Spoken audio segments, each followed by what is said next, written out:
Hey guys, welcome back to my channel. So I've been working on a couple of other videos for you guys, but I wanted to do this video today because I guess you could say this one's a little bit time sensitive, and it's about the pre-testing program and coming and visiting Hawaii. So Hawaii, as you might know, has been open since October 15th to Trans-Pacific travelers. So I know you're ready to hop on a plane, but there are a few steps that you have to take, important steps, to avoid quarantining when you arrive. Again, this video is just for Trans-Pacific visitors. This does not apply to international travelers. At this time, they don't have a pre-testing program for international travelers. So if you're an international visitor, you will still have to do the mandatory 14-day quarantine. Also, there's still a partial inter-island travel quarantine, and that is through November 30th. And I'll go into a little bit more detail about that briefly later in the video, but let's get into the steps you have to follow right now if you're a Trans-Pacific visitor and coming to Hawaii. Step 1, adults ages 18 or over have to register for the Hawaii Safe Travels program. I'll put a link in the description to the website, but basically you just have to register for the website, enter your travel information, and also include any minors traveling with you, and also your trip details into the application form. Step 2, any person ages 5 and above must have an NAAT test, which stands for Nucleic Acid Amplification Test. Try saying that 5 times fast. This is not a rapid test. You can't have a rapid test, and you can't do any antigen or antibody test. It has to be just specifically that type of test, the nasal swab test that goes like all the way directly up into your nasal cavity. That's the only test you can do, and it must be done by a trusted, tested, or travel partner. I'll put a link in the description for those partners, but basically the ones that kind of come to mind that are more common are things like CVS, Walgreens, and Quest Diagnostic. There is also an at-home test you can do by a company called Health.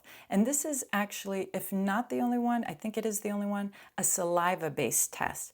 And basically the procedure in doing it is that you order a kit from them, you receive the kit, and then you do a Zoom call to take the test. And I think that's to make sure you're doing it correctly and to identify the person and making sure it's you that's actually taking the test. So then you complete the test over the Zoom meeting, and then you mail it back to them, and then they email you your results. And so it's really convenient. I think that's the route I would take, but everyone is different. I offered the same thing to my mother and brother and said, oh, this is a really convenient way to do the test, but they both denied me, and they were just happier going into a lab to do it. So whatever makes you comfortable. So this test has to be done 72 hours before your departure flight to Hawaii. So say you have a multi-city itinerary that you go from like Boston to LA and then LA to Hawaii. That test has to be done 72 hours before your departure from Los Angeles, not Boston, but Los Angeles, because that's the one going into Hawaii. Step number 3, once you receive your results, you have to upload them to the Safe Travels website that I mentioned in step 1, the one that you already registered for, right? So you have to upload your results there. If you don't have your result by the time you arrive in Hawaii, you will have to quarantine. And once you do receive the results, again, you'll have to upload them to that Safe Travels website. But what's very important is that you have to wait for a confirmation from the Department of Health to let you know that they have received it, they've confirmed the receipt, and then that's when they'll remove your name from the quarantine. You can't just like upload it and like peace out. You have to make sure you wait for that receipt so you know that you're good and off that quarantine list. Step number 4, you will receive an email 24 hours before your departure flight. And in that email, it's going to ask you to fill out a mandatory health questionnaire form. Really simple things like, have you had a cough, fever in the past 24 hours, things like that.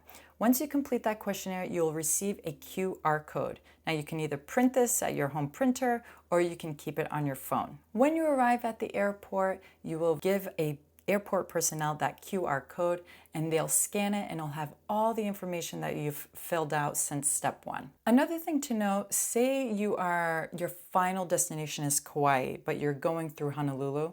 So that QR code will be scanned in Honolulu, but you will have to fill out one more of those safe travel forms to go into Kauai. When you arrive at the airport, be ready to go through a multi-layer screening process. You're not going to come in and out quickly. We are receiving quite a few number of visitors, so please be patient, but they will take your temperature. And if you show any symptoms of COVID, or if you have a fever of 100.4 or more, you will go through a second screening process, but please be patient. It is taking a little bit of time because we do have so many people coming. Also, please be aware some accommodations and car rental agencies can and might require you to show them your negative COVID tests as well before booking any of those services. Also, please be aware that different counties, when you arrive at the airport, have different rules. For instance, Big Island, when you land there, you must take a rapid test when you land.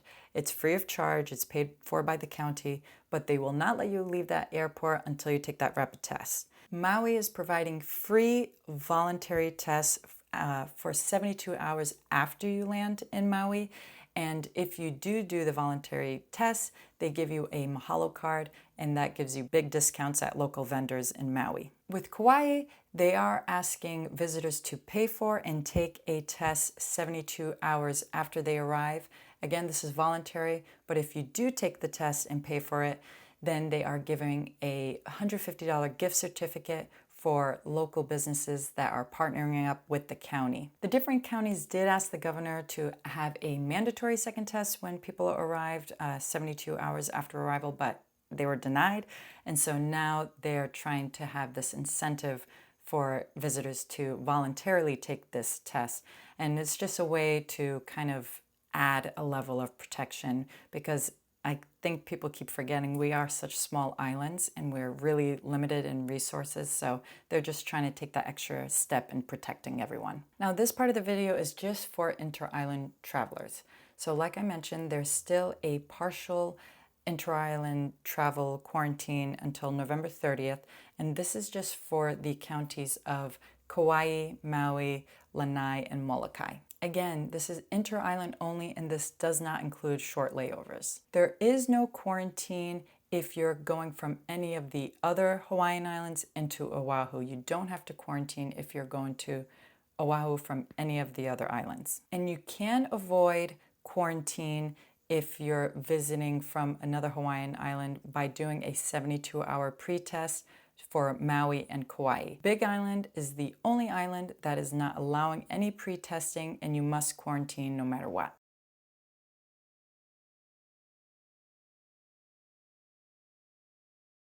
As of today, as of this recording, there are no restrictions on beaches or parks in the state. But when it comes to restaurant and businesses, please call first. And I unfortunately learned this firsthand last week when I was cruising around with my father.